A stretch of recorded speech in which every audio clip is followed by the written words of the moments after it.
Hey, I'm at Whitby at the Dracula experience.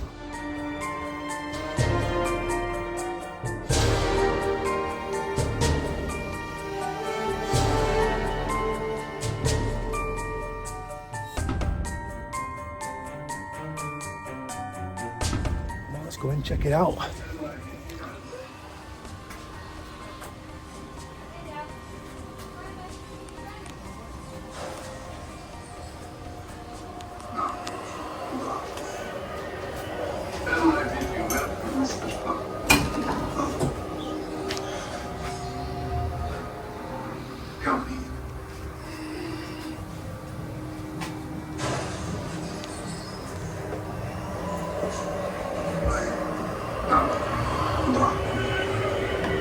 And I bid you welcome, Mr. Welcome, foolish mortals, to the Dracula experience. Walk carefully. Do not run. Stop too long. That may imply the chase is over. Touch nothing. Touch nobody in here. And nothing will touch you. Much of the Dracula story takes place here in Whitby. After traveling to Castle Dracula, John is held prisoner by the hypnotic charms of Dracula's female vampire, while the wretched Riddler waits for his master in a lunatic asylum, eating spiders and flies. Dracula's ship, the Demeter, is driven northwards by a storm which came from nowhere. The ship is wrecked on Tatial sands under the shadow of Whitby Valley. The crew, including the captain, is a great swing.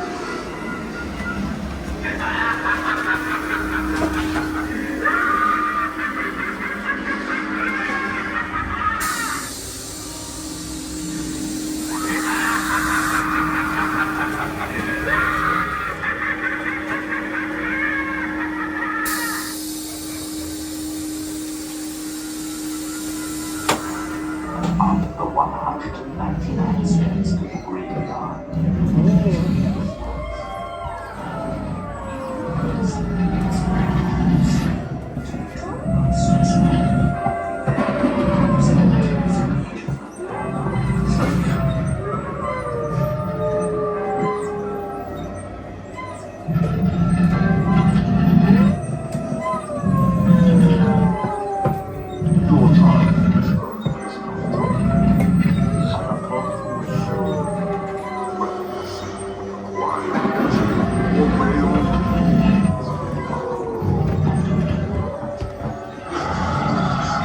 Lucy's friends, Dr. Van tried desperately to bring her back using a new technique, a blood transfusion. To no avail. Lucy retires to her coffin, neither dead nor alive. Dracula is now pursued relentlessly by vampires, Lucy and friends.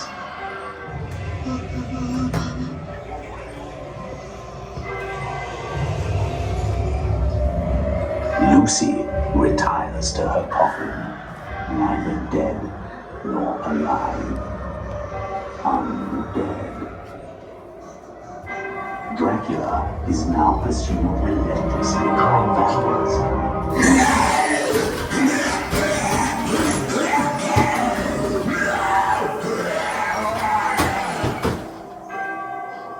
As these things usually do, Turkish armies of the Ottoman Empire were marching north through Wallachia and Transylvania in an attempt to conquer Europe. There arose a Transylvanian prince, warrior for the Catholic Church, who raised his army to repel the Turkish invasion. He was Prince Vlad III of Wallachia.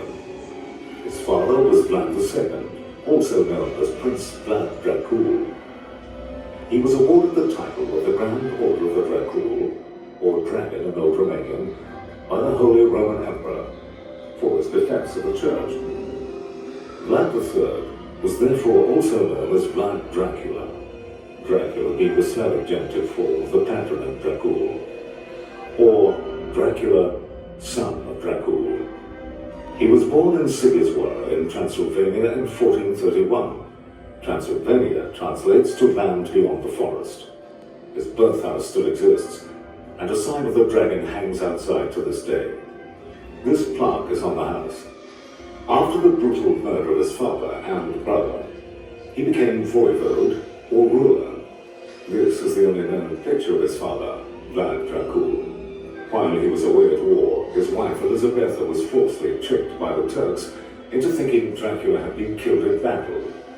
In her grief, she threw herself off the castle battlements to her death in the river Arches below. It is still known as the River of the Princess to this day. These two events enraged Vlad, and he renounced the church and went on a rampage of murder and impalement of the Turks, but also on the boyars or local noblemen who he thought had betrayed him. He invited all these nobles to a feast at his headquarters in his capital of Targa Vista. And when they were done eating and drinking, he had them impaled.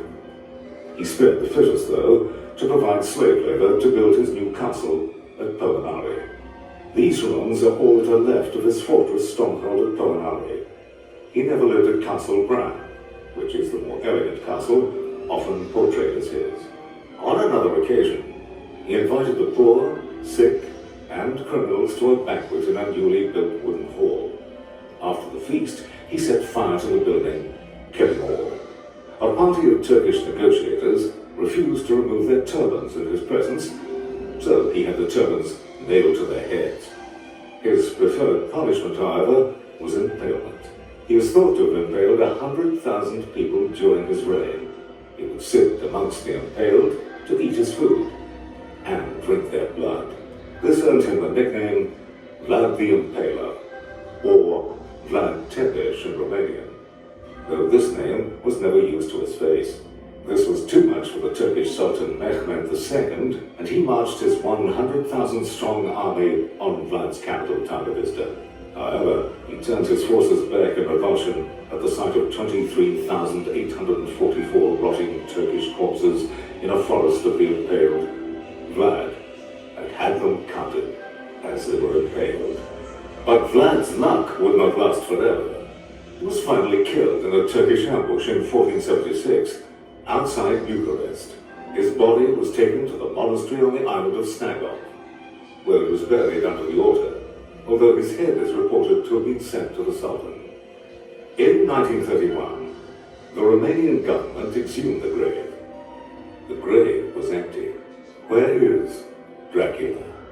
400 years later, Bram Stoker, born in Dublin, Ireland, became a London theatre manager to a famous actor, Henry Irving, at the Lyceum. He was also an aspiring author. After writing several unsuccessful books, he took his family on holiday in the Yorkshire seaside town of Whitby, staying at a house in Royal Crescent on the West Cliff. His landlady, Fanny Harker, would lend her name to one of the book's main characters, Jonathan Harker. While looking over the harbour one day, he could see Tate Hill Sands, the site of a wreck of a Russian ship some years earlier. This gave him an idea for a new book he'd been researching called The Undead, with the main character, a Count Vampire. Part of his research took place in this very building, and in the room where you are now sitting. In 1897, this building was known as the Captain's Reading Rooms. One of the buildings that Bram Stoker visited back in the 1890s is this one on my right. Back in his day, this was the Captain's Reading Room. Captains would anchor their ships in the harbour and row across to these reading rooms to eat, drink, and meet other captains. They could read the London and local papers here and arrange future cargoes. Stoker also did much of his research here, asking the captains and locals about folklore. One of the captains, Captain Smales, becomes the Whitby fisherman, Mr. Swales, who was Dracula's first victim in Whitby. One such tale is of a huge black dog with red eyes known as the Barkheist Hound, which roams Whitby at night. It is rumored that anyone seeing this hound will be dead by morning. The ship and the black dog were integrated into his new story. He read about Prince Vlad Dracula, or Vlad the Impaler in Transylvania, and though he never went there, Vlad would form the basis for his main character, who he now named Count Dracula, a name which would famously enter the English language. Bram Stoker died in 1912, and did not want to be buried. He opted for cremation. 3 chapters of the book take place in Whitby. Captain's log, the Demeter. Left Varna, bound for England. Ship blown off course by a storm, which came from nowhere. Something strange and frightening on board with us. Crew all dead. I fear I will not be long for this life. The ship enters Whitby Harbour with the captain lashed to the ship's wheel, his broken neck swaying with the wind. It is wrecked on Tatiel Sands. A huge black dog was seen to leap off the shipwreck and race up the 199 steps to the graveyard at St. Mary's Church near the ruins of Whitby Abbey. Lucy Westermer and Nina Murray were staying at the house on the Crescent, now East Crescent. Under a hypnotic trance, Lucy is drawn from her bed and outside along North Terrace and past the Royal Hotel to the top of Westcliff. From there, she could look across the harbour to the graveyard of the Abbey opposite on East Cliff. There she saw 2 red eyes shining from the graveyard. She ran down the cliff, past the fishing cobbles, along Hagger's Gate at the back of this building, and over the bridge crossing the River Esk. She turned left along Church Street, past the marketplace of the old town hall and above Tatiel Sands. Then she continued on Hagger's Cliff, now Henrietta Street, also known as the haunt of the Barkheist Hound. She raced up the 199 steps to the graveyard and to the grave of a suicide. There she saw a huge black shadow which rose to engulf her. That grotesque face. A flash. This was her first encounter with Dracula, and it was to seal her doom. Dr. Van Helsing arrives to help our hero, Jonathan Harker, to fight the vampire and prevent his fiancée Nina from also being taken by Dracula. Van Helsing outlines the vampire's powers. He has the strength of 20 men. He can direct the elements, the wind and the fog. He can control the meaner things, the wolf, the bat, and the rat.